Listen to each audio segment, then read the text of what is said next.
The Vothric High Tally counted the human relief force at one ship, and laughed so hard, the laughter became a problem of record. You were there, in the listening pits of quarantine Anchorage Bellew, when the count came in. You are Warden Auditor Sesh Maloon, and your whole life had been spent measuring how much help a dying place could expect. You had measured 1,000 sieges. You had filed the help that came, and the help that did not. And over 40 years, you had grown very good at predicting which was which. You had never measured a number this small. One ship, a single hull, against the thing that was eating an entire station from the inside out. The station was a ring the size of a small moon, hung above a quarantined world named Calder's Rest. 11 million people lived inside it now, packed into corridors that had been built for 2 million. They were refugees. They had run from the contaminant, and the Anchorage was the last place in this whole arm of the galaxy that still had clean air. Behind them, 41 human and allied worlds had already gone silent. The thing that silenced those worlds had a name in your records. You called it the Weeping Rot. You knew the rot the way a man knows the disease that killed his family. It did not shoot. It did not build fleets at first. It arrived as a fine gray mist on the hulls of captured ships, and it asked, very gently, to come inside. Once inside a person, it rewrote them in 9 days. It did not hurt. That was the worst part of it. The part you could never make your records hold. It did not hurt at all. By the 9th day, the person was no longer a person. They were a vector. They smiled, and they walked toward the nearest clean door, and they asked, in a kind and reasonable voice, to be let in. 41 worlds had let them in. That was how the worlds fell. Not to weapons, to kindness, turned into a weapon, walking up to a door and asking. The Vothric High Tally had not come to Calder's Rest to save it. You must understand that to understand everything that followed, the tally had come to harvest it. 40,000 Vothric warships hung in a wide ring around the quarantined world, and they were not there to fight the rot. They were there to wait for it to finish. The Vothric were scavengers of the dead. They let plague do the killing, and then they towed the clean steel home and sold it, and they called the living people who had once owned that steel a category in a ledger. They called them inventory. 11 million people inside the Anchorage, and the tally had already filed them, before the first of them died, as inventory pending collection. You hated the tally. You should know that about yourself before this record goes any further, because an honest record names its own bias. You were Vothric by blood, born to the harvest, raised on salvage law. But you had spent 40 years auditing the harvests, and somewhere in those 40 years, you had watched the tally living children as salvage, and something in you had broken quietly and never set right. You kept filing, you kept counting, but you had stopped believing the numbers meant what the tally said they meant, and you had told no one, because there was no one to tell. So when the human relief request came across the open channels, you logged it honestly, even though honesty was not strictly your job. The request was simple. A human voice, tired, female, asking any neutral party in range to confirm receipt of a distress relay. It said the Anchorage had 9 days of clean air left before the rot fouled the last reserve. It said the rot had already breached the outer ring. It said the breach was spreading faster than anyone could seal it. And it said, at the end, almost as an afterthought, that a ship was coming. The tally answered the request with a joke. The records officer, a thin, cold creature named Ordnant Vel, opened the fleet channel and asked, in the tone the tally reserved for amusing inferiors, how large the human war fleet would be. The human voice answered, 1 ship. The tally laughed, and the laughter went out on every open channel, 40,000 hulls braying at once, a sound like a continent of metal being torn slowly in half. Vel asked the human to repeat the number, so the fleet could enjoy it a second time. The human repeated it, without anger, without shame. One ship. You did not laugh. You had learned, over 40 years of auditing the dead, that the humans never sent one ship because they were weak. They sent one ship because that was all the situation required, and they had measured the situation more carefully than you ever had. You had a column for this in your private notes, a column the tally did not know existed. It was titled simply, "The times one was enough." The column was not empty. The column frightened you. The ship's name came through on the manifest channel, plain, with no boast attached to it. It was called the Long Vigil. Its registry listed its class as Hospital Warship, which was a category the Vothric did not have and could not parse. Your translators rendered the term 3 different ways and then gave up and left it untranslated. A hospital that was also a warship. A thing built to heal that was also built to kill. The two ideas would not sit together in any Vothric file. To the tally, a thing that healed was soft, and a thing that killed was hard, and nothing could be both. They found the contradiction hilarious. Vel said the humans were sending a doctor to a slaughter, and 40,000 ships agreed. You pulled the Long Vigil's record while they laughed, because that was the one thing you were good at. The ship was old. Older than most of the tally's flagships, older than Vel, older than you. 94 years in service. Its captain was logged as Ander Voss, and the registry listed his age, and the age startled you so badly, you read it twice. 61 years. By Vothric standards, he should have been retired into the ground a decade ago, his work passed to younger and harder hands. An old man, coming alone, into a station the rest of the galaxy had already buried. The tally moved their harvest screen into position and settled in to watch the anchorage die. They had war games for armies. They had contingencies for fleets. They had even rehearsed what they would do if a human war fleet arrived to break the harvest, and the rehearsal ended, every time, with the human fleet destroyed and the harvest collected on schedule.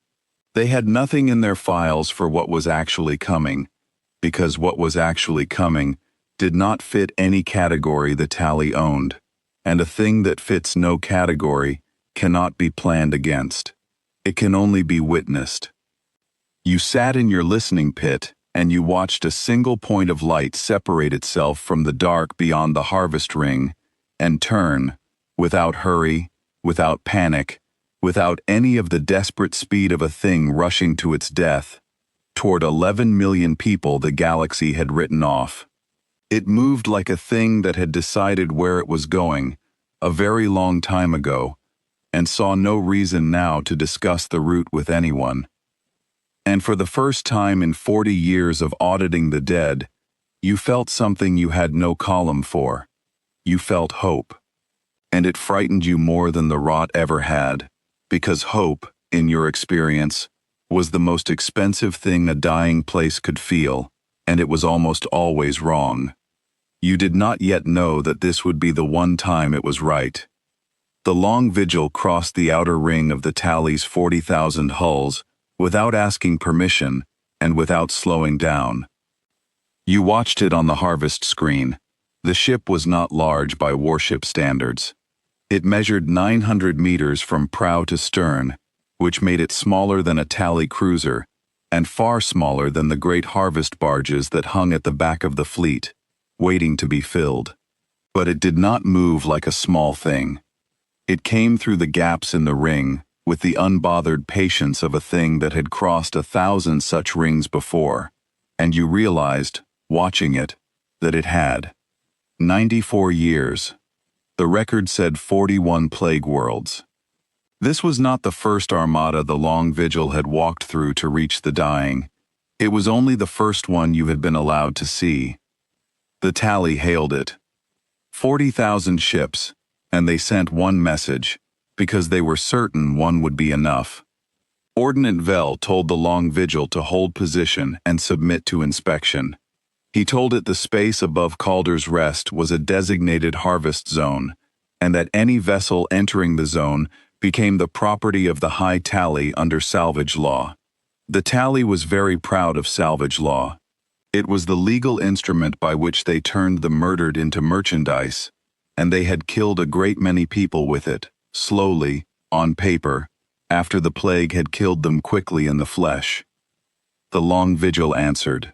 The voice was the old man, Ander Voss, and he sounded like a person who had been awake for a very long time and had made his peace with it. He did not threaten the Tally. He did not insult them. He did not even seem to be angry, and the absence of anger unsettled Vel more than any threat could have, because Vel understood anger and could plan against it. The old man simply told the Tally what he was going to do, in order, like a man reading aloud from a work schedule he had already decided not to deviate from. He said he was going to dock at the anchorage. He said he was going to find the source of the breach. He said he was going to stop the rot from finishing what it had started. And then he said the part that made you sit forward in your pit until the harness cut into your shoulders. He said the Tally was welcome to watch. He said he wanted witnesses for what the rot really was, and witnesses for what humans did about it. He said it not as a taunt but as a courtesy, the way a careful craftsman invites a neighbor in to see a difficult job done well, so that the neighbor will know it can be done. The Tally laughed again, but you noticed the laugh was shorter this time, and thinner, and that more than a few of the 40,000 hulls did not join in. 40,000 ships had expected the human to beg, or to die, or to turn around and run for the dark. He had done a fourth thing instead. He had treated them as an audience. It is a strange and shrinking feeling, to be reduced from a threat to an audience by a single old man, and the Tally had no column for it any more than you did. An audience is a thing that watches and cannot act. The old man had assigned them a role, and they could feel themselves accepting it, and they hated him for it, and they could not stop. You pulled the long vigil's deep record while it crossed the last of the harvest ring. You wanted to understand what was coming, and the only way you knew to understand anything was to read its history. The ship had been to 41 plague worlds, the same 41 the rot had silenced, except it had been to them before the silence, when there was still something there to save. It had carried doctors, and clean air, and seed banks and beds. It had pulled 400,000 people off dying rocks across its long life, world by world, lung by lung. And in 94 years, the record showed, it had never once failed to reach a place it had set out for, never been boarded, never been holed below the waterline of its hull, never towed. The Tally had a word for ships like that, and the word was a curse, because the Tally did not believe in ships that could not be salvaged, and a ship that could not be taken was a ship that mocked the whole foundation of salvage law simply by continuing to exist. Ordnance Vel read the same record you did, and he dismissed all of it. He told the Harvest Fleet that the ship's history was irrelevant, because the rot did not care about history. The rot ate doctors the same as it ate soldiers. Vel was not wrong about that. The rot had eaten a great many doctors and a great many soldiers, and it had never once cared which was which.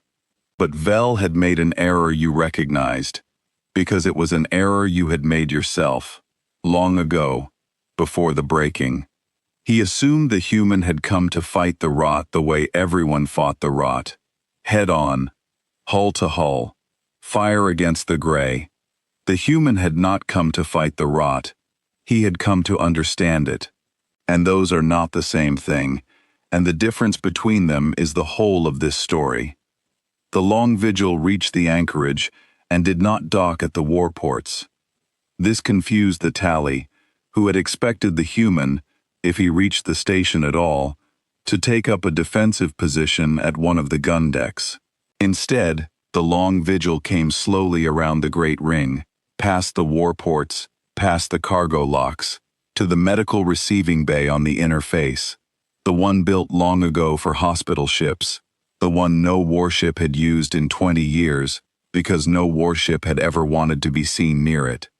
It mated to the bay gently, with a care that looked almost like tenderness on the harvest screen, the way a steady hand sets down a thing it knows to be fragile. And the moment it docked, it did something the Tally could not have predicted, because the Tally did not think of stations as alive. It began to breathe for the anchorage. You did not understand at first. The sensors showed clean air flooding the anchorage's outer corridors. The corridors the rot had already breached. The corridors where the gray mist had been thickening for days. The Tally assumed the human was venting his own reserves, a foolish and sentimental waste, a doctor's gesture that would change nothing. But it was not that. The Long Vigil was a hospital warship, and a hospital warship's largest system was not its guns, and never had been. It was its air. The ship carried scrubbers and seeders and cleanroom generators sized to wash the entire atmosphere of a colony, and the old man was pumping that clean air into the anchorage faster than the rot could foul it, washing the breached corridors the way you would flush a wound under running water before you ever reached for a needle. The rot, you must understand, did not survive in clean, moving, scrubbed air for long. It needed a host, or it needed a fouled and stagnant medium to float in. In open air that was constantly being washed and replaced, it weakened. It could not gather. It could not spread. The 41 worlds had not fallen because the rot was unkillable. They had fallen because no one had ever brought enough clean air to a breach in time, and kept bringing it, and kept washing, while the rest of the work was done. They had brought guns to the worlds. The rot does not die to guns. It only dies, slowly and certainly, to the thing humans build at a scale no one else bothers with, which is the patient, unglamorous, endlessly repeated machinery of keeping a room clean enough to live in. Ordnance Vel watched the rot spread slow on the harvest screen, and he told the fleet it was a temporary measure, and he was right. The old man knew it was temporary too. Clean air bought hours, not victory. The rot was still inside the anchorage. It was still inside people, ticking down its 9-day clock in 11 million separate bodies. And somewhere in the station, the breach was still open, still feeding gray mist into the corridors faster than even the Long Vigil could wash it out. The clean air was a holding action, and the old man knew it, and he had never intended it to be anything more. He was not trying to win with the air. He was buying time to find the wound. A doctor does not cure a man by mopping the blood off the floor. He mops the blood so he can see where it is coming from. You watch the old man's ship find the wound the way a doctor finds a tumor, which is to say slowly, and carefully, and by listening. The Long Vigil sent out probes, not weapons. Small, quiet, drifting things that moved through the corridors and read the air. They mapped the contaminant's density, corridor by corridor, deck by deck, the way you would map the heat of an infection across a body to find where it burned hottest. And the place where the rot burned hottest was not where the Tally expected, and it was not where you expected either. The Tally had assumed the breach was on the outer hull, where the rot first arrived, where the ships came in. That was where every breach had always been, on every other world. It was not there. The thickest, densest, most concentrated mass of the weeping rot in the entire anchorage was deep inside it, at its very heart, in the central life support spine that fed clean air to all 11 million lungs. Something down there was not letting the rot in. Something down there was making it. The breach was not a hole in the wall. The breach was a factory, and the factory was inside the patient, in the one organ that fed everything else. The old man's voice came over the open channel again, still calm, still tired, and he told the Tally what he had found, because he had promised them witnesses, and he kept his promises, even to people who did not deserve them. He said the rot at Calder's Rest had not come from outside. He said it had been seeded into the anchorage's own life support core, deliberately, by someone who wanted 11 million clean refugees turned into 11 million smiling vectors. He said this was not a plague at all. A plague is an accident, or a force of nature, a thing that happens. This was a weapon, aimed, planted, and fired into the one place that would carry it to everyone. And then he said the thing that made Ordnant Vel go silent, because Vel knew, the instant the words were spoken, that they were true. The old man said the rot at the heart of the anchorage carried a Vothric signature, its structure, its method, the precise and clever cruelty of how it had been built to ride the clean air system.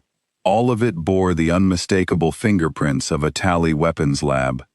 The harvest fleet had not come to Calder's Rest to wait for a wild plague to finish a doomed station. The harvest fleet had brought the plague. They had planted it in the life support core themselves, and then they had withdrawn to a safe distance and waited to collect the inventory once it ripened. You sat very still in your listening pit.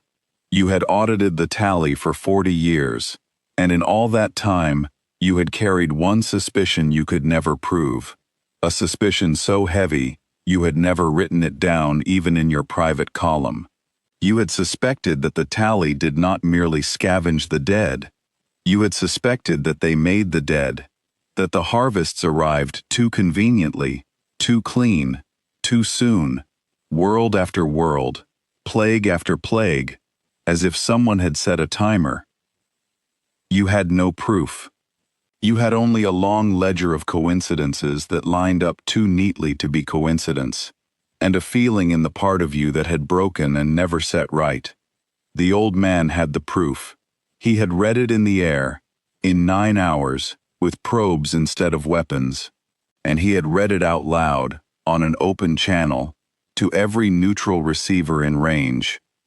Ordnant Vel ordered the long vigil destroyed, 40,000 ships, and he gave the order in a voice that had lost its laugh entirely, a voice gone flat and fast and frightened.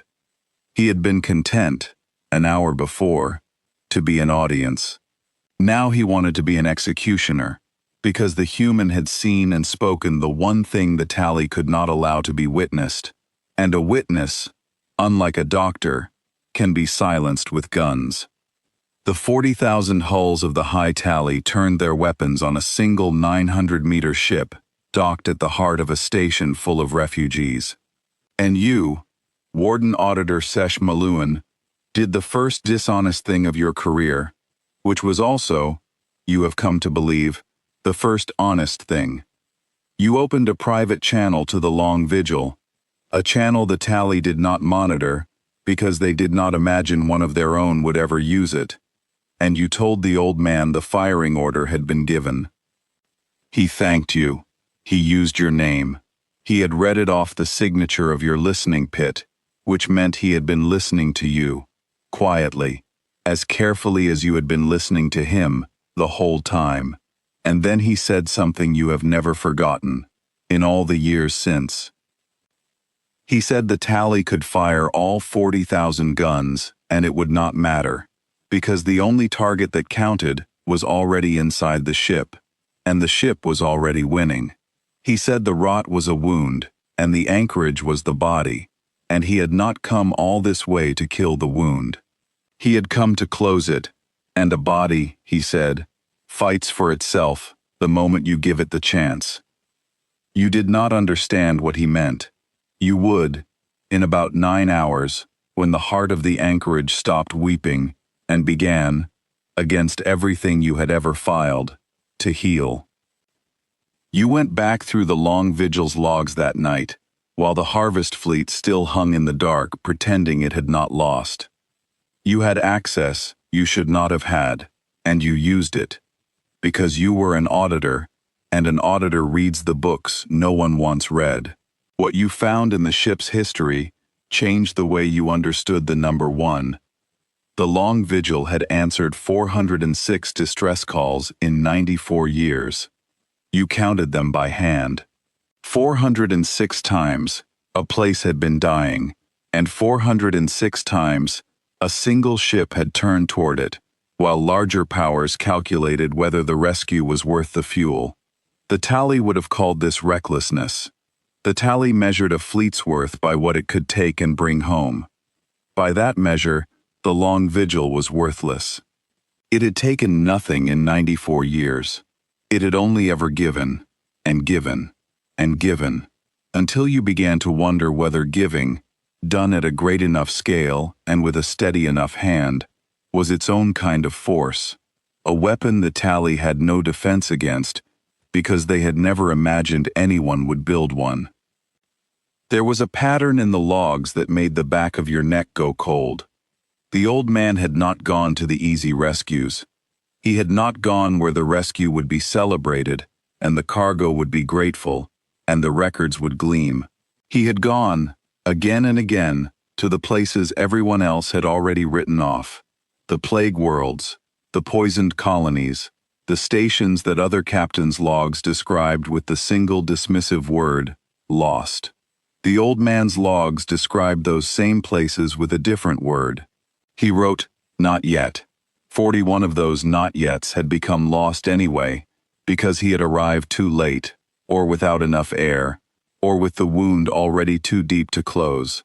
He had carried all 41 names on his wall, but 365 others had not become lost, because of him, because one ship had decided that lost was a conclusion the tally reached too quickly, and the humans refused to accept until they had seen the body with their own eyes. You understood, reading those logs, that the old man had not come to Calder's Rest believing he would win. The logs of a man who expects to win read one way, his read another. He had come to Calder's Rest the way he had come to 41 worlds he could not save, and 365 he could, which is to say without knowing which kind this one would be, and going anyway. That was the thing the tally could not parse, and you were only beginning to. Courage, to the tally, was a calculation. You were brave when the odds favored you. The old man's courage had nothing to do with odds. He went toward the dying because they were dying. The math came after, if it came at all. There was one entry, near the end of the logs, dated the day before he reached the harvest ring, that you read more times than you will admit. It was short. It was not addressed to anyone. The old man had written that he had a bad feeling about Calder's Rest, that the breach pattern did not match a natural plague, that he suspected the whole thing was a trap with 11 million people for bait. And then he had written one more line, and the line was the reason you stayed Vothric in blood, but stopped being Vothric in everything else. He had written, if it is a trap, then they are counting on the bait being abandoned, and I will not give them that. The bait is people. You do not leave people because someone made them into bait. He had known it was a trap. He had read the trap correctly, days out, alone, with no fleet behind him, and no help coming. And he had flown into it anyway, on purpose, with his eyes open, because leaving was the one move that would have proven the tally right about what people were worth. You filed that entry in your own private records, the ones the tally would never see, and beside it, you wrote the only note you have ever written that was purely for yourself. You wrote, this is the thing we never had, and it is the thing that beat us. The 40,000 guns of the high tally fired on the long vigil, and not one of them could find a clean shot, because the ship had docked at the heart of a station full of the very inventory the tally wanted whole. This was the first thing the old man had counted that you had not. The tally harvested clean steel and living bodies.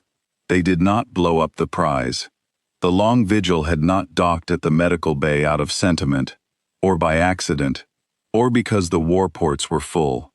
It had docked there because the medical bay sat at the very center of the inner ring, ringed in every direction by 11 million reasons.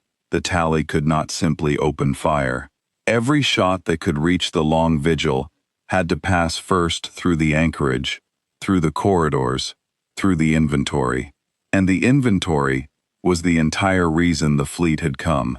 You could not harvest a station you had blown apart, and you could not sell a body you had vaporized to reach a doctor. Ordnance Vel screamed at his gunners to find an angle. There was no angle. The old man had wedged a hospital warship into the one position in the entire system where 40,000 guns became 40,000 paperweights. You watched the tally's targeting solutions flicker and resolve and fail across the harvest screen, one after another, each one ending in the same red conclusion. To kill the ship was to destroy the prize. And so you understood, finally, that the old man had not hidden behind the refugees out of cowardice. He had made the tally's own greed into his armor. The thing they wanted most was the thing keeping him alive, and they had built that trap themselves, plank by plank, across 40 years of teaching the galaxy that the tally never destroyed what it could sell. So the tally did the only thing left to them. They sent boarders. 300 tally assault craft detached from the harvest ring and burned toward the anchorage's medical bay.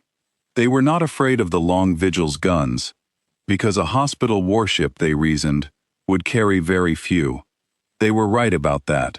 The Long Vigil carried fewer guns than any warship its size in the galaxy. The old man had traded weapons for air, decade after decade, refit after refit, swapping gun decks for scrubbers and magazines for clean room nurseries, until the ship that had begun its life bristling was a ship that breathed. Vel laughed his short, ugly, broken laugh and told the fleet the doctor had disarmed himself and that boarding him would be a mercy compared to what the rot would have done. You wanted to warn the boarders. You did not. You only watched, the way you had always watched, because watching was the one thing you knew how to do, and you learned the second thing the old man had counted, that the tally had not. The Long Vigil did not need guns to defend itself, because the entire anchorage was now its weapon. For 9 hours the old man had been breathing for the station, washing its corridors, mapping its air, and in mapping the air, he had mapped the arteries. He knew where every door was, every vent, every pressure seal, every emergency bulkhead in a ring the size of a small moon. He knew the station's body better, after 9 hours, than the people who had lived in it for years, because he had read it the way a surgeon reads a chart, completely, before he ever made the first cut. The tally boarders did not know any of this. They cut into the medical bay expecting empty corridors and a frightened crew of doctors huddled behind a sealed door. What they found was a station that had turned against them, room by room, in the dark. The old man closed bulkheads ahead of the boarders and opened them behind. He raised the pressure in one section and dropped it in the next, so the boarders were forever being pushed and pulled, their careful formations peeling apart corridor by corridor, without a single shot fired against them. He did not fight them in the way they understood fighting. He moved the building. He turned the anchorage's own atmospheric controls into 1,000 quiet hands, and the hands herded 300 craft of boarders the way a careful shepherd moves a flock through a series of gates, never touching, never visible, always there. And then he gave them the rot. He vented the gray, weeping, fouled air, the contaminant the tally had built, into the sections where the boarders had gathered thickest. And the rot did not care that they were Vothric. The rot the tally had made in a tally lab came back up the corridors and met its makers in the dark, and it asked them, in its gentle and reasonable way, to let it inside. 300 craft of boarders learned, in the gray and the close air, exactly what they had been doing to other people for 40 years. They learned it from the inside, in 9 seconds instead of 9 days, because the old man had concentrated it, and they did not have 9 days, and the lesson did not need that long. You did not pity them. You had audited too many of their harvests to pity them. You had read the manifests where they listed the children of dead worlds as recoverable biomass, but you noted, in your honest record, exactly what the old man did next, because it was the thing that told you who he was. He did not kill the boarders. He could have. He had them gathered, sealed, surrounded by the very weapon they had brought to the galaxy, and he could have closed every door and walked away and let the rot finish them, and no court anywhere would have called it anything but justice. He did not do that. He herded them.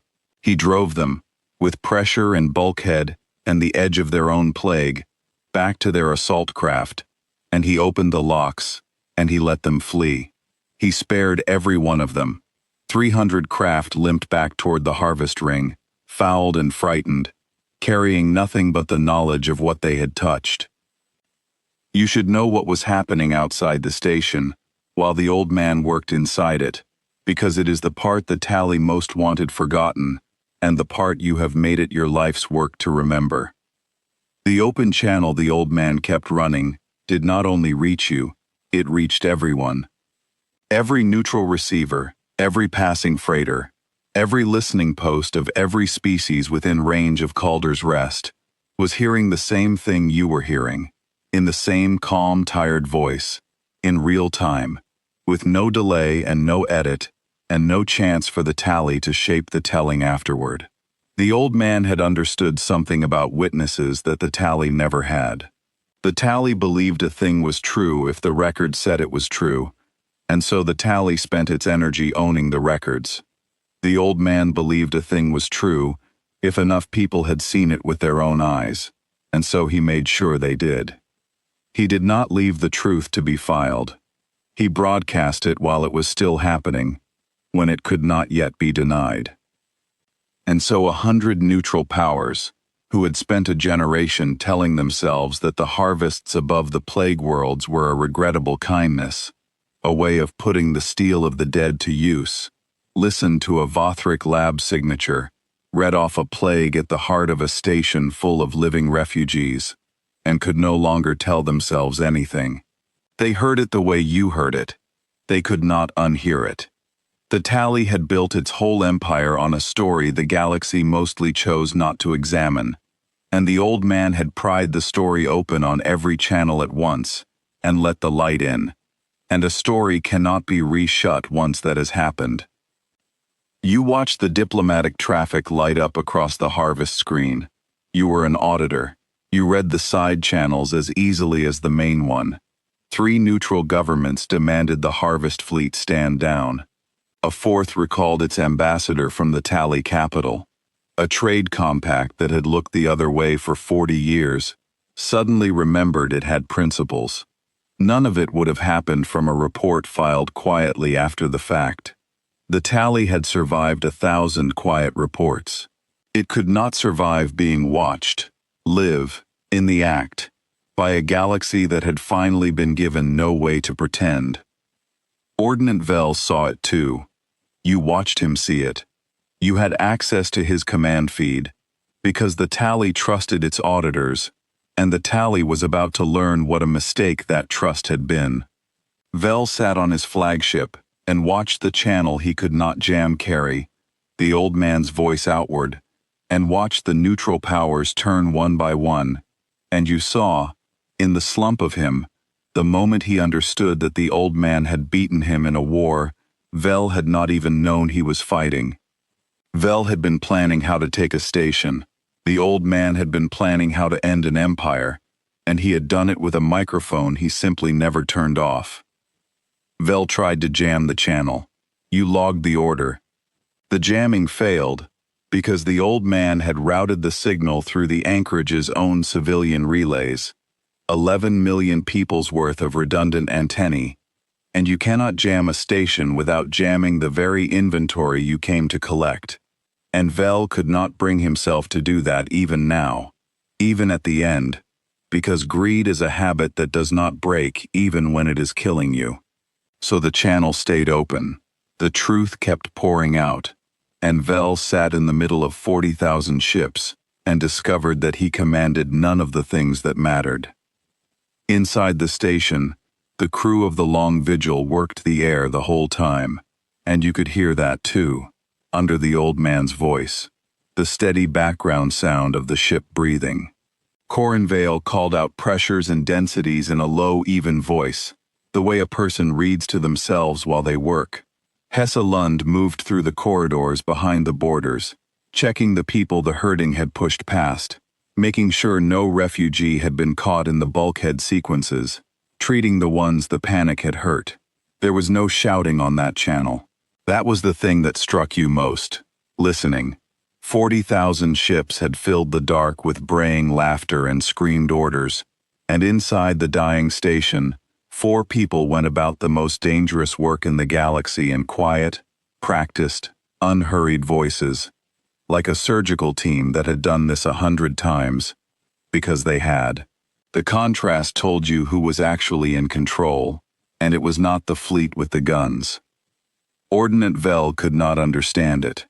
He stood on his flagship and watched 300 boarding craft run home in terror, and he had no column for an enemy who could destroy you completely, and chose instead to send you away alive and afraid.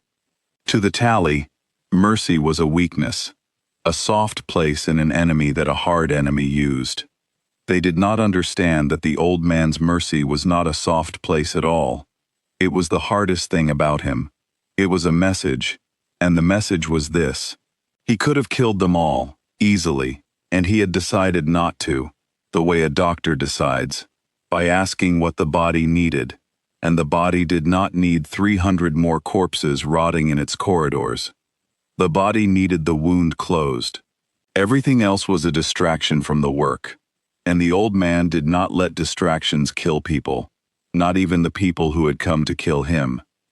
The wound was the central life support spine, the factory, the place where the tallies planted seed, wept gray mist into 11 million lungs, faster than even the long vigil could scrub it clean.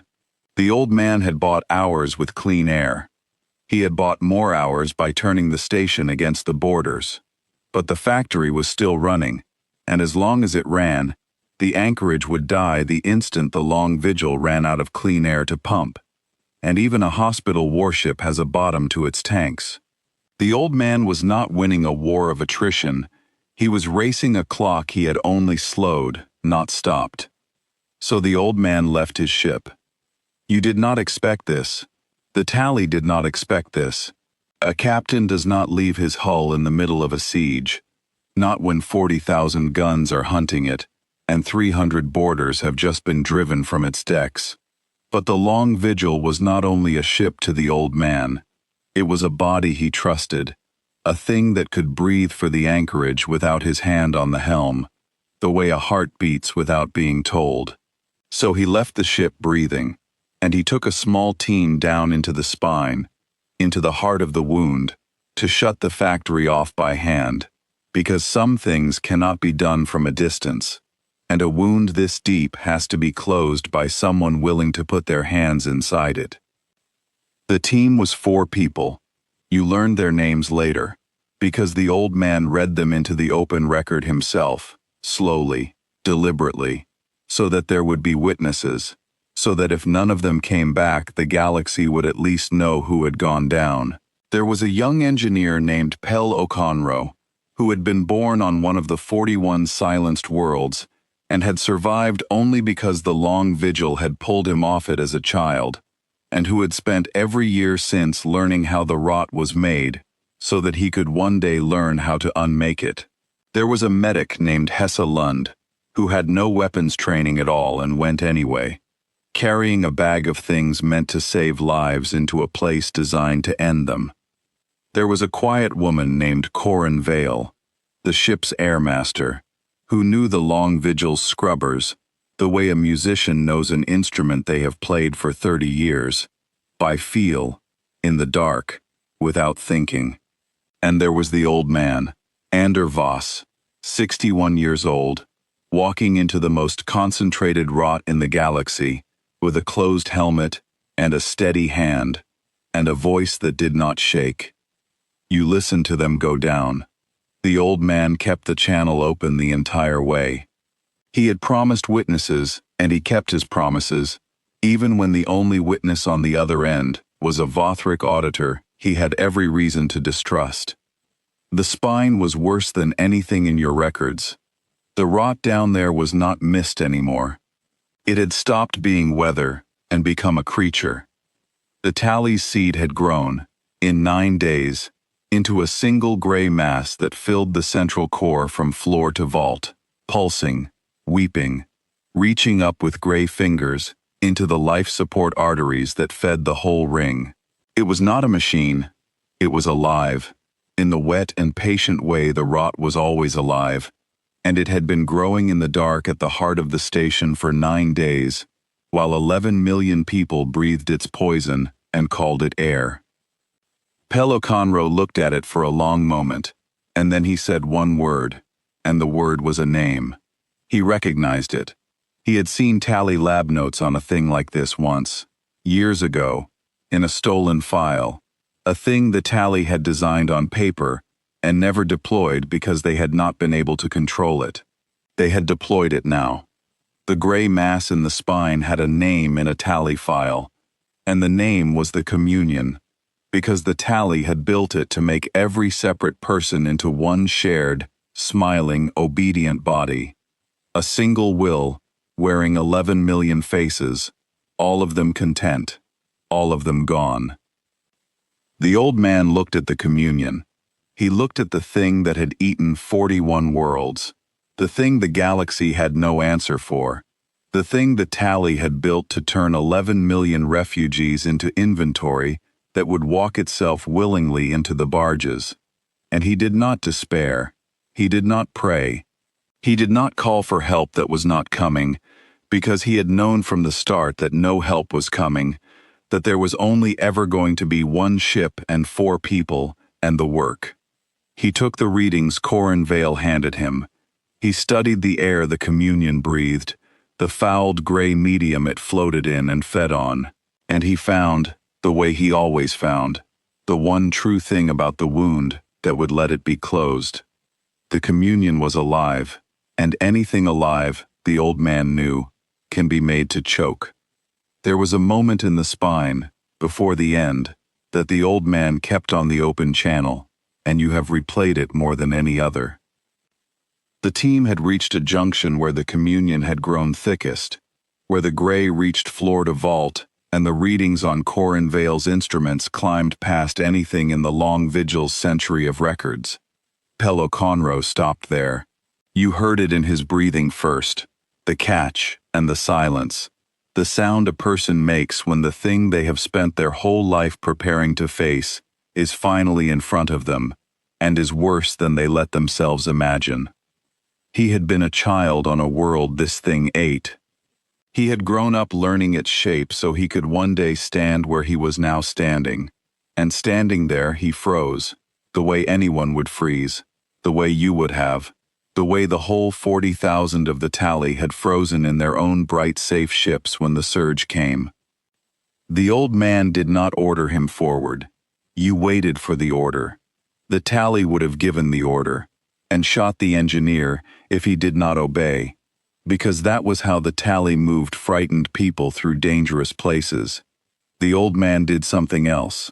He talked to him, on the open channel, in front of you, in front of the listening galaxy. He talked the young man through it, slowly, the way you would talk a child back from the edge of a high place. He reminded Oconro of the world he came from.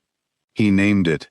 He said the name of the dead world out loud, and he said that the people who had lived on it were not gone as long as one of them was still standing in the dark, refusing to let the thing that killed them do it again. He said that fear was not the opposite of doing the work, that he had been afraid on every one of the 406 rescues, and the fear had never once stopped the work, because the fear was just the body's way of knowing the work mattered. He said, "You are not here because you are not afraid. You are here because you came anyway, and that is the only kind of brave there is." And Oconro went forward. You heard his breathing steady, and you heard his footsteps resume, and you heard him reach the readings he needed to take, and take them. The old man had not moved him with a weapon or an order. He had moved him with the truth, spoken kindly, at the exact moment it was needed. You realized, listening, that this was the same thing the old man had done to the communion, and to the tally, and to the whole rotten architecture of salvage law. He had not overpowered any of it. He had found the one true thing at the center of it, and applied that, gently, until the thing it was holding up collapsed. There was a second moment, smaller, that you have never told anyone about. Hesse Lund, the medic with the bag she never opened, found something in the spine that the others walked past. A maintenance alcove, sealed, with a heat signature inside it. A person. A station technician who had fled down into the core when the breach started, and had sealed himself in, and run out of clean air days ago, and had been sitting in the dark in a fouling suit waiting to die, too deep for anyone to reach, too far gone for anyone to have bothered. The tally would not have bothered. The tally would have logged him as inventory and moved on.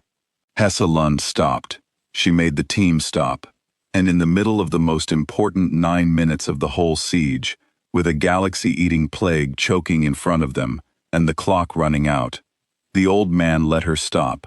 And they cut the technician out, and Lund put the one thing from her bag she would use that day onto his face, a clean air mask, and the man breathed, and lived. One man. In the middle of saving 11 million, the old man's crew stopped to save one man who was already, by every measure the tally owned, beyond saving. You did not understand it at the time. You thought it was a waste of 9 minutes they did not have. You understand it now.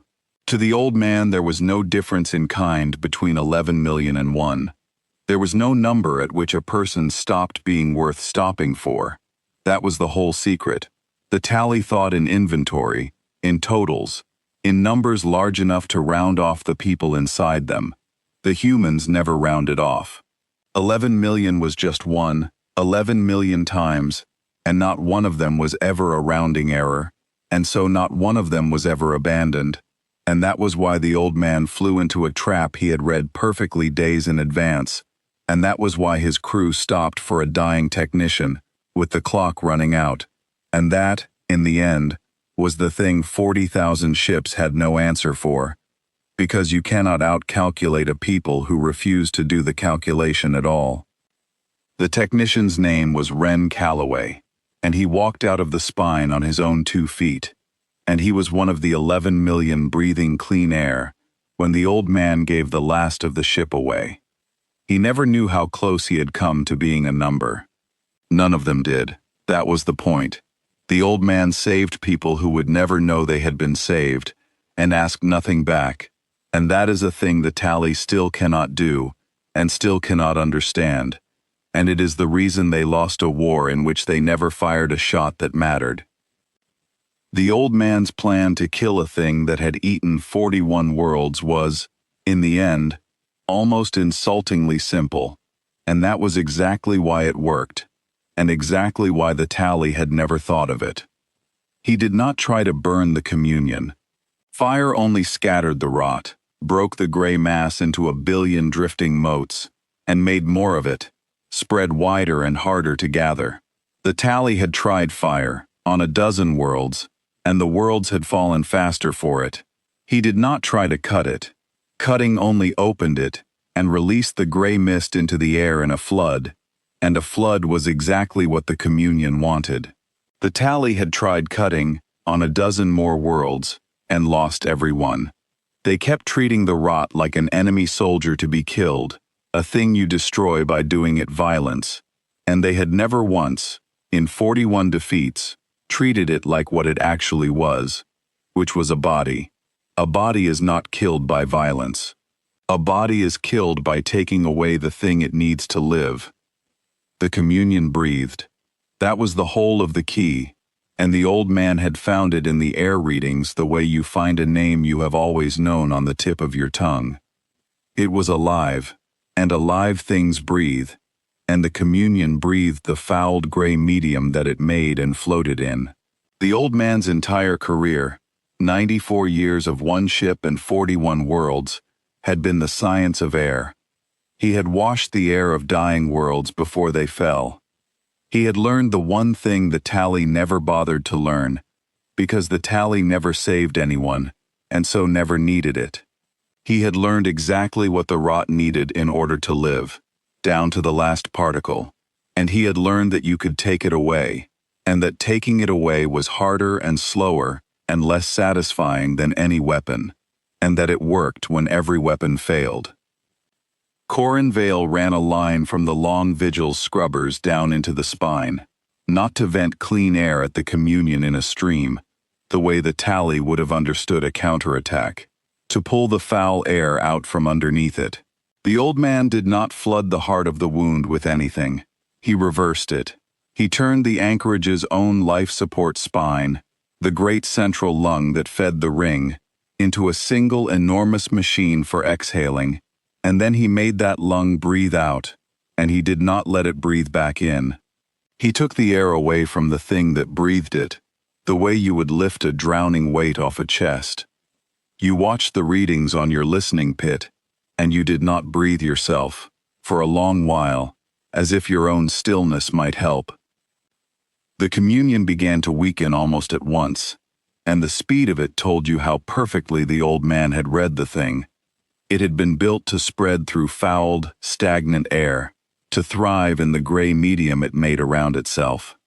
The old man took the gray medium away. He pulled it out of the spine faster than the communion could make it, drew it up the line into the long vigil's hold, scrubbed it clean in the cathedral-sized tanks that had washed 41 worlds, and sent it back down as plain, breathable, moving air, the kind that killed the rot slowly and certainly wherever it touched. The communion did the only thing a choking thing can do. It fought to breathe. It made more gray mist, faster, screaming its poison into the spine, to replace what was being stolen from it. And the more it made, the harder it worked. And the harder it worked, the more clean air the old man fed it in exchange, because the long vigil scrubbers were sized to wash a whole colony, and the communion was only the size of a core. It was a race between a hospital warship's lungs and a plague's lungs, and the hospital warship had always, from the very first laugh of the tally, been going to win, because that is the one thing in all the galaxy that it had been built and refit and devoted across 94 years to do.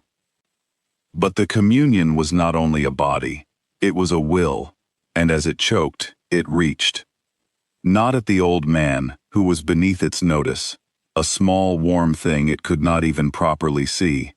It reached at the anchorage. It gathered the last of its strength, and instead of spending it on survival, it spent it on murder. It tried to flood the entire ring with gray mist in one final surge, every artery at once, to take all 11 million people down into the gray with it. If it could not have them as a communion, smiling and obedient and one, it would have them as corpses, 11 million at a stroke. The readings spiked across every deck of the station. The clean corridors the old man had spent 9 hours washing began, all at once, everywhere, to foul. This is the part the tally remembers. This is the part Ordnant Vel watched from his flagship, and could not make himself look away from, even as it told him, beyond any further doubt, that he had lost. The old man knew the surge was coming. He had counted it the way he counted everything, because a choking thing thrashes, and a thrash is just one more thing to plan around, if you have ever watched a body fight to live. He had positioned the long vigil, his ship, his trusted body, in exactly the place it needed to be for the moment the thrash arrived. And when the communion spent its dying will on flooding the ring, the old man gave one order, to the ship, over the open channel, in a voice that did not shake even then. He told the long vigil to give the anchorage everything.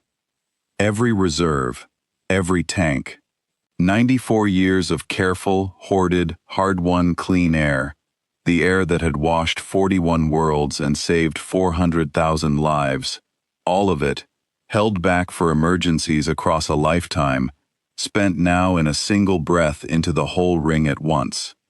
The long vigil emptied itself into the anchorage. It exhaled its entire stored life into 11 million lungs, in the one moment the communion tried to drown them. And the clean air met the gray surge in every corridor of a station the size of a moon, and the clean air won, in every single corridor, because there was more of it, because the old man had spent 94 years, and one ship, and the very last of its tanks, to make absolutely certain that when the moment came, there would be more of it. The communion drowned. It drowned in the one thing in all the galaxy it could not eat. The one thing the Tally had never thought to defend it against, because the Tally had never imagined anyone would arrive with enough of it. Clean air. Moving. Scrubbed. Freely given. Alive. The gray mass at the heart of the spine choked and thinned and came apart, while 11 million people, who did not know that any of this was happening, who only knew that they were tired and frightened, and packed into corridors built for far fewer, took a breath that did not taste of gray for the first time in 9 days. They did not cheer. Most of them never knew there had been anything to cheer for. They simply breathed and lived, and that was the whole of what the old man had ever wanted from them. And then the spine grew quiet. The weeping stopped. The gray mass in the core, the thing that had eaten 41 worlds and worn them as one body, sagged and stilled and died. Not to fire, not to a weapon, not to any of the 1,000 violent things the Tally would have tried, but the way a held breath finally has to let go. The old man's team came up out of the spine, 3 of them.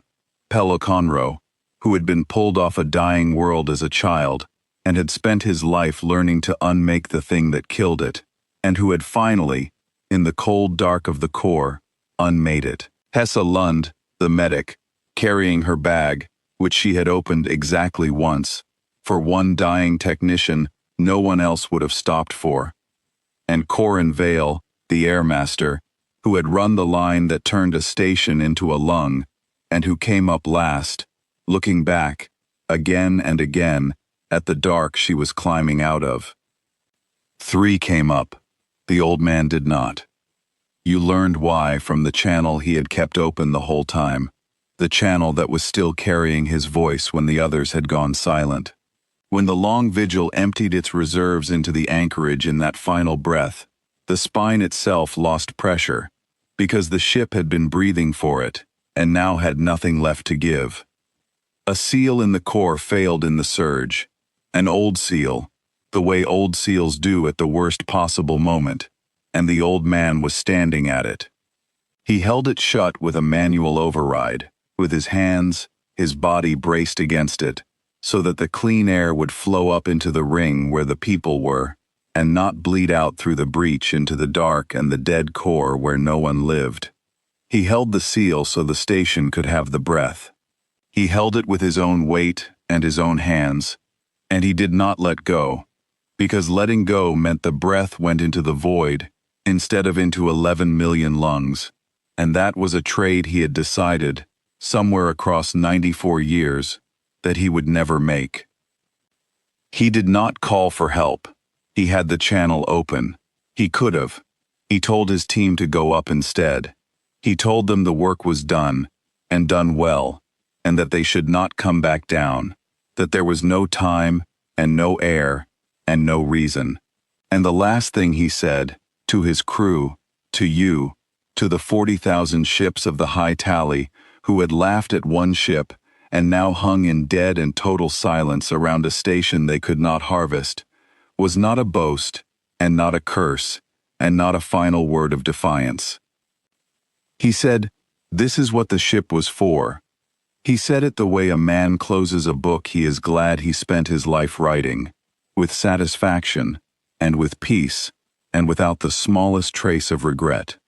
And then the channel carried only the sound of a station breathing, 11 million lungs, clean, alive, full of an air they had not earned and would never know the price of.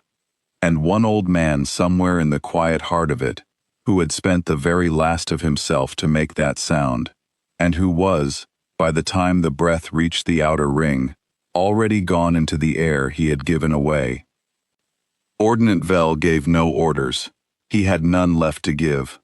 The 40,000 guns of the High Tally hung silent around a station they had come to harvest and could not touch, around a plague they had built and lost, around a single 900-meter ship that had beaten the whole of them with air and patience and one old man's hands. They had come for inventory. They had been made into an audience, and the witness Vel had tried hardest of all to kill had read their entire crime into the open record, in front of the whole listening galaxy, in a calm and tired voice, before he spent his life closing the wound they had cut. You filed the report yourself, Warden Auditor Sesh Maloon. And for the first time in 40 years of filing reports the way the tally wanted them filed, you filed it true. The long vigil sat empty at the medical bay of the anchorage, with its tanks drained and its captain gone, and it had never, in 94 years, looked more like a thing that had won. You went aboard. You should not have. You were Vothric, an auditor of the very fleet that had built the plague and seeded it into the heart of a station full of refugees, and you had no right to walk the corridors of a ship that had just buried its captain in the breath of the station he saved. But the human crew let you aboard.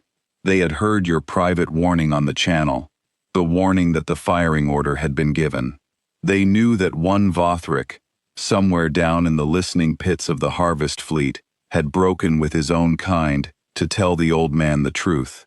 They knew you had filed the report true, with your own name at the bottom of it, where the tally would read it and remember it. So they opened the medical bay, and they let you aboard, and they showed you the ship. It was not a warship the way you had understood warships your whole life. There were guns, but few, tucked away in the corners like a tool a careful person keeps but hopes never to use. Everything else was air, whole decks of scrubbers, ranked like the pipes of some enormous instrument, tanks the size of cathedrals, empty now, echoing, that had held the breath of a colony and spent it all in one moment. Cleanroom nurseries where seeds and cultures and the small green beginnings of dead worlds had been kept alive against the day someone could plant them again. And beds, thousands of beds, in long quiet rows, deck after deck. The long vigil had been built to carry the saved, not the slain. It had carried 400,000 of them across its long life, one dying world at a time. And at the very end, it had carried 11 million more, and it had done it by spending the one thing it could never get back. Corin Vale, the airmaster, showed you the old man's quarters. They were small, smaller than your own listening pit. There was a single chair, a single narrow bunk, and a wall of names. 41 worlds. Every world the rot had silenced, written by hand, in the old man's own careful writing, with a date beside each one, the day it fell. He had carried the names of the dead for years, you realized, looking at that wall.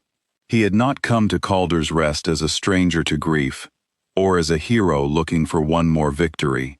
He had come as a man who had watched the rot win 41 times, who had stood off the dying worlds with empty tanks, and known he was too late, again, and who had spent every year since each defeat learning, patiently, exactly how to make it lose.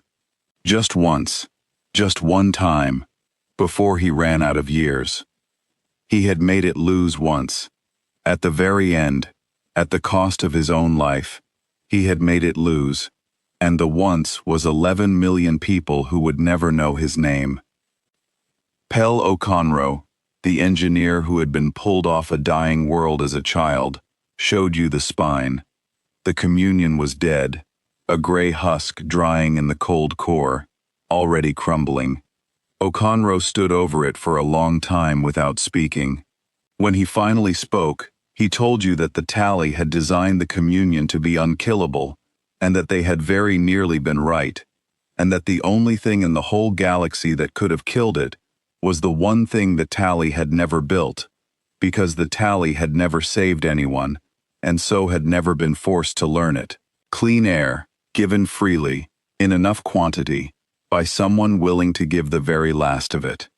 The tally had a weapon the galaxy could not answer.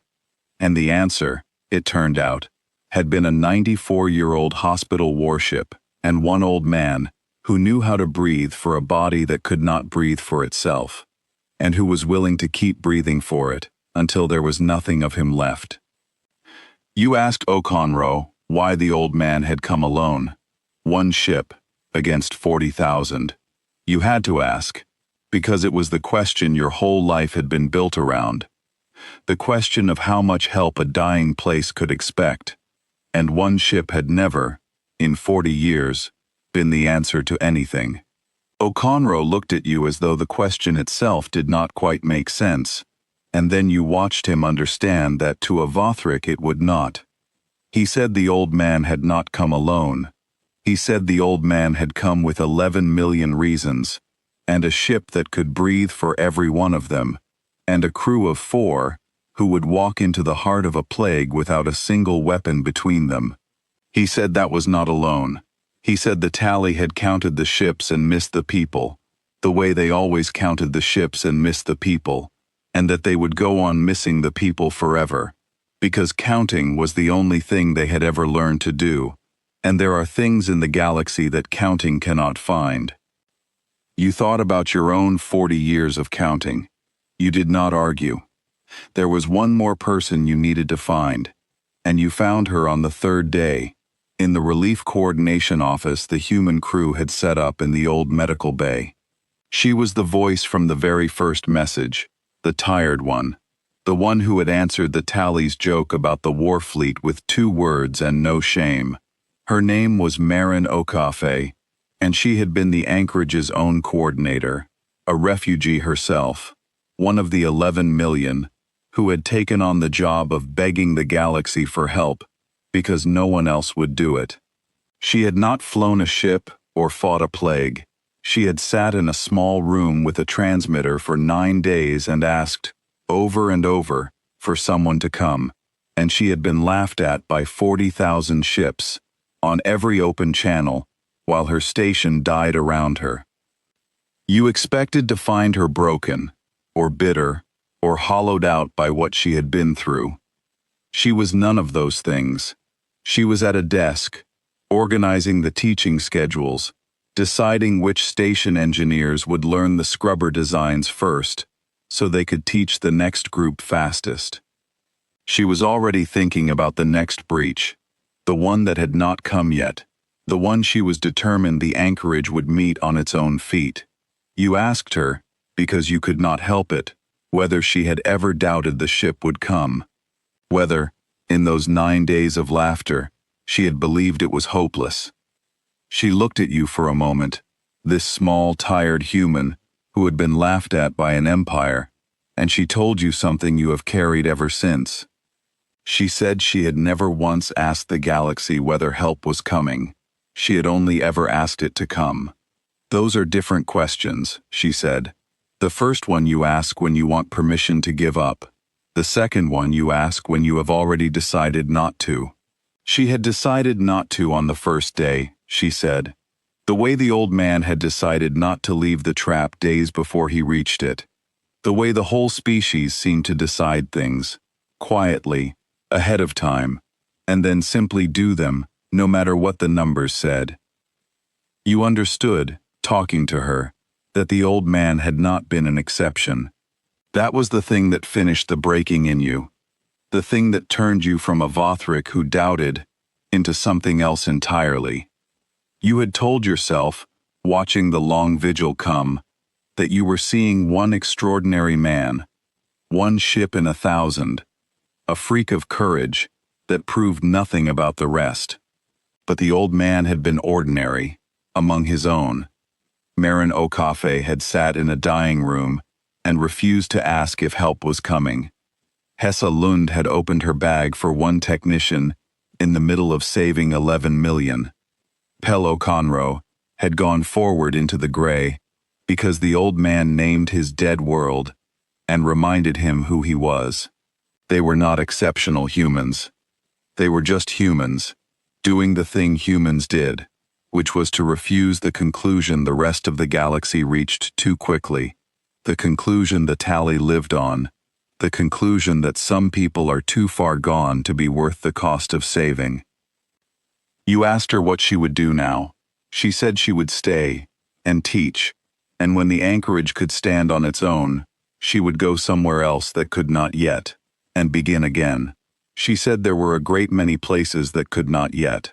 She said it the way the old man had read his work schedule to 40,000 guns, plainly, with no drama, a person describing a thing she had already decided to do. And you realized that the lesson the old man had lit was not going to be carried by his crew alone. It was going to be carried by the saved, by the 11 million, by a tired coordinator who had been laughed at by an empire and had answered the laughter by surviving it and then teaching everyone else how. The tally had created, in trying to harvest Calder's Rest, exactly the thing that would unmake them, which was 11 million people who now knew, with their own lungs, that helplessness was a thing that could end. You left that office, and you did not file what she had said in any tally record. You kept it. It was the first thing you ever kept instead of filed, and it was the beginning of the long, slow leaving that would take you 11 more years to finish. The tally fleet broke first. Ordnant Vel, who had laughed at one ship and then watched that one ship beat his 40,000 without firing on a single one of them, gave the order to withdraw the harvest fleet from Calder's Rest. There would be no harvest. The inventory was alive and breathing, and the whole listening galaxy was watching, because the old man's open channel had carried everything outward in real time. The plague's tally signature, the lab name, the communion, the seeded factory at the heart of the spine, all of it, to every neutral receiver in range. Vel had tried to silence the one witness. He had only made the witness immortal. The old man had turned his own death into the loudest possible proof, and the report would outlive every ship in the harvest fleet, and Vel knew it, and there was nothing left for him to do but run. You did not go with the tally fleet. You stayed. You stayed, and you watched the human crew of the long vigil do the last thing, the thing that told you, finally and completely, who they were. They did not leave. The captain was dead. The plague was beaten. The tally was running, and any crew in the galaxy would have taken that win and gone home to mourn and to rest. They did not go home. They stayed at the anchorage, and they began to teach. They taught the 11 million how the rot was made and how it was unmade. They taught the engineers of the station about clean air, moving air, scrubbed air, the patient and unglamorous machinery of keeping a room alive long after the danger has passed. They opened the long vigil's nurseries and gave away the seeds and the cultures, the small green beginnings of 41 dead worlds, to people who had thought they would never plant anything again. They taught the station's own technicians how to build scrubbers, sized for a colony, how to wash a breach, how to turn a life support spine into a lung if the gray ever came back. Because it would come back. The old man had known that better than anyone. The rot was not finished, but the next time it came to Calder's Rest, the people there would not be helpless inventory waiting for a ship to fall out of the sky and save them. They would save themselves, with their own hands, with the lesson the old man's crew stayed behind to finish over his empty chair. This, you understood at last, was the thing the tally could never count, and could never copy, and could never forgive. The humans had not come to be needed. They had come to make themselves unnecessary. The old man had spent his entire life teaching dying worlds how not to die, and his crew finished the lesson over his memory, and when they were done, the anchorage would never again be the helpless thing the tally had filed it as. You had spent 40 years auditing the harvests of a people whose whole power depended on others staying helpless. The humans had just shown you, in 9 hours and one old man's last breath, exactly how that power ended. It ended when someone taught the helpless how to breathe. They held a remembrance for the old man before the long vigil left. They did not bury him. There was nothing to bury. And Corin Vale told you that he had said to her once, years before, that when his time came, he wanted to stay in the air he saved. So they let him stay. 11 million people breathing clean air at the heart of a station that would have been their tomb. And somewhere in all that moving, living air, the man who had given it to them. It was not a grave. A grave is a place where something stops.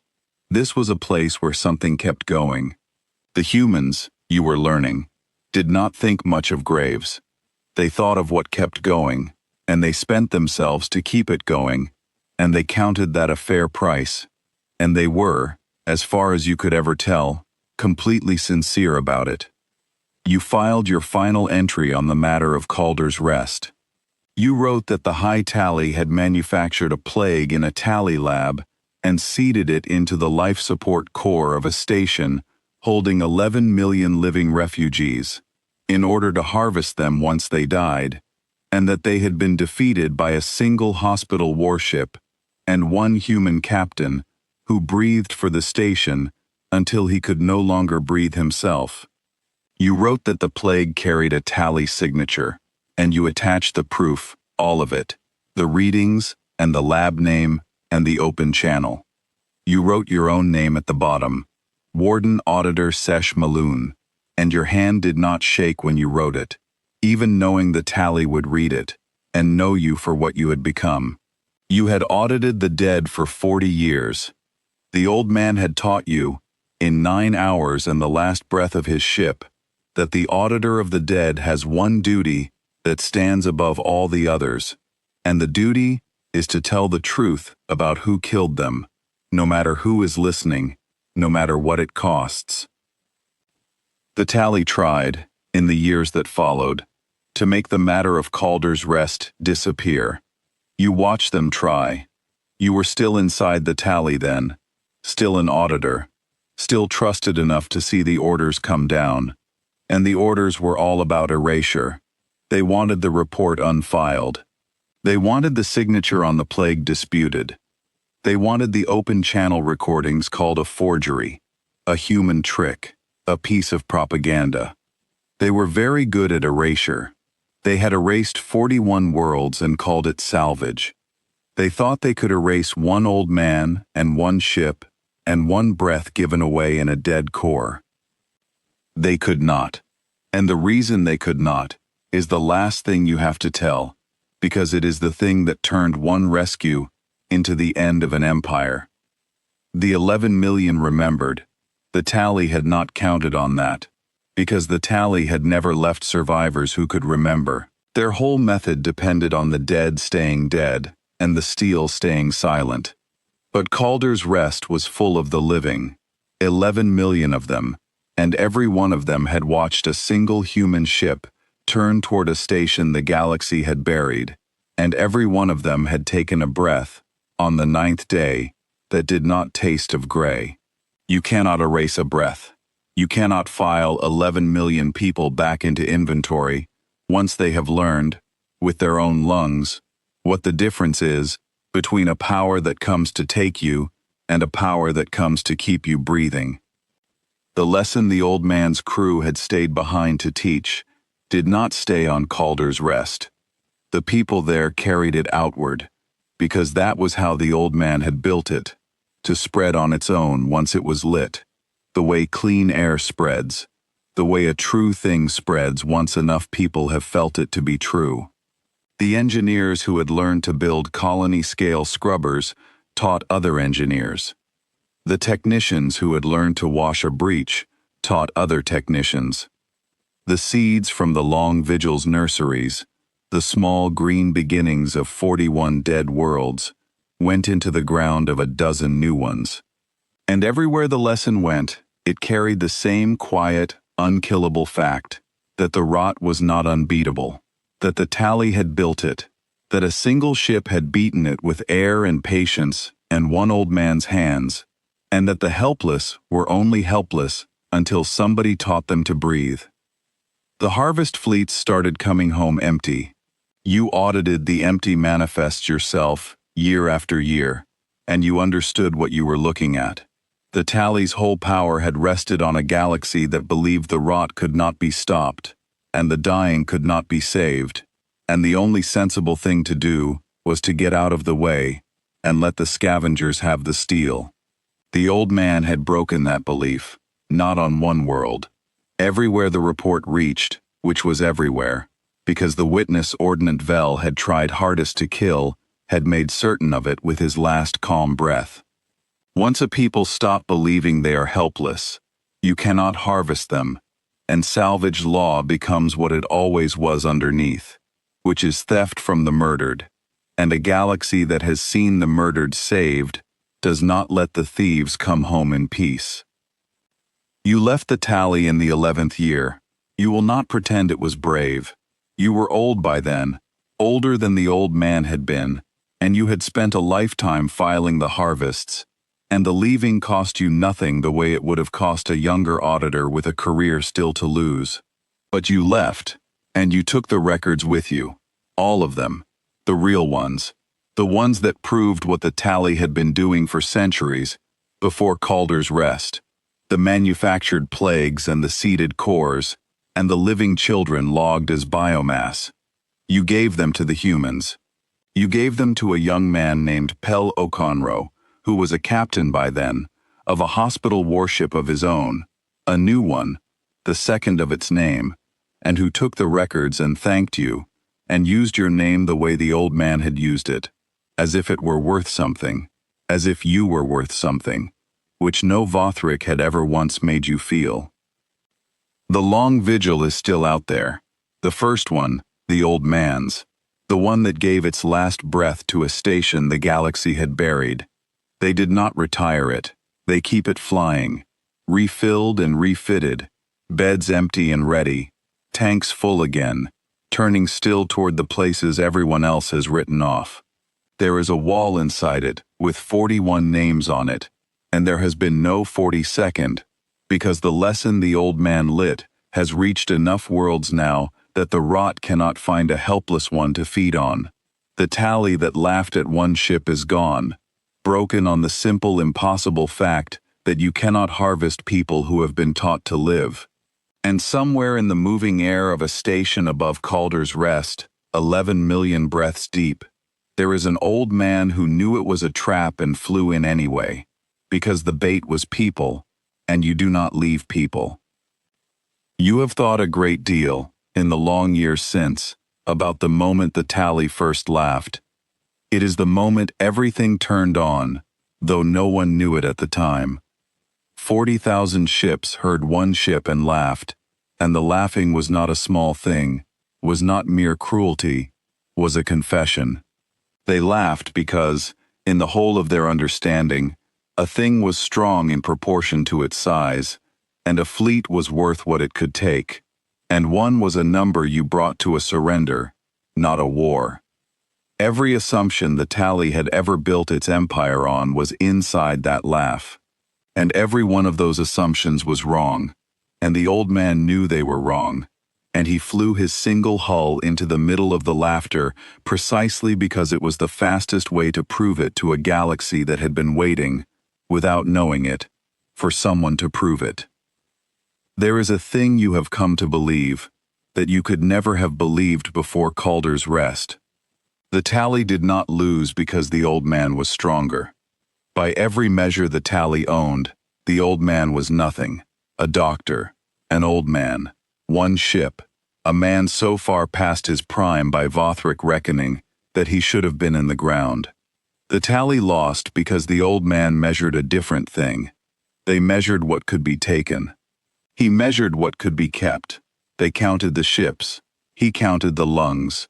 And when the two ways of counting finally met, Above a quarantined world, in front of a watching galaxy, the old man's arithmetic turned out to be the true one, and the tallies turned out to be a lie they had told themselves for so long they had forgotten it was a lie. You cannot win a war against people who are keeping count of the right things. You can only delay the day they teach everyone else how to count the same way. The long vigil left Calder's Rest with its tanks slowly refilling, and its beds standing empty, ready for the next dead world. It would find one. The galaxy was full of them, and the rot was not finished, and there would always be one more breach, one more wound, one more body somewhere in the dark that could not breathe for itself. But there was a hospital warship that could breathe for it, and now there was a whole station full of 11 million people who had been taught how, and the lesson would spread the way clean air spreads, freely, to everyone in reach, until there was no room left anywhere for the gray. You watched the ship go, one hull, 900 meters, the number the tally had laughed at, the number 40,000 ships had brayed at, across every open channel, until the laughter became a sound like a continent tearing. You did not laugh. You raised your hand, the human gesture you had learned in 9 hours, and you held it up as the long vigil turned and lit its engines and went out into the dark to find the next place that thought no one was coming for it. Somewhere on a wall inside that ship was a list of 41 worlds, written by hand, with a date beside each one. There would be no 42nd. The old man had seen to that with his life, and his crew would see to the rest with theirs, and the tally, who had counted everything in the galaxy and understood almost none of it, would spend whatever remained of their existence trying to file a single number they had finally, fatally, and forever gotten wrong. They had expected an army. They got one old man and the ship he breathed his life into, and in the end, that proved to be so much more than enough that the galaxy is still working it out, all these years later, still turning the math over and over, and failing to see how the odds had ever favored the 40,000 at all. You know the answer now. You learned it in a listening pit, watching one light turn toward 11 million people the rest of us had already buried. The odds never favored the 40,000. The 40,000 only ever knew how to count ships. They never once learned how to count the people inside them, and that, in the end, was the whole of the war, and they lost it before the first shot was never fired. You are very old now, Sesh Maloon, older than anyone in your line has lived. You spend your days as you said you would, counting the saved. It is a longer column than the harvests ever were, and it grows still, world by world, breath by breath, in every place the lesson reaches. You will not finish it. No one will. It does not balance and it does not end, and it cannot be filed and closed the way the old ledgers closed.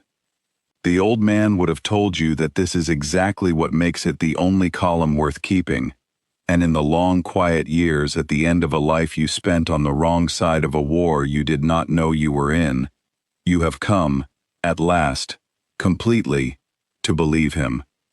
You stopped counting ships after that day, Warden Auditor Sesh Maloon. You started counting the saved. It is a longer column, and a harder one, and it does not balance the way the old ledgers balanced. But the old man would have told you it was the only column that was ever worth keeping, and you have come to believe, in all the quiet years since, that he was right.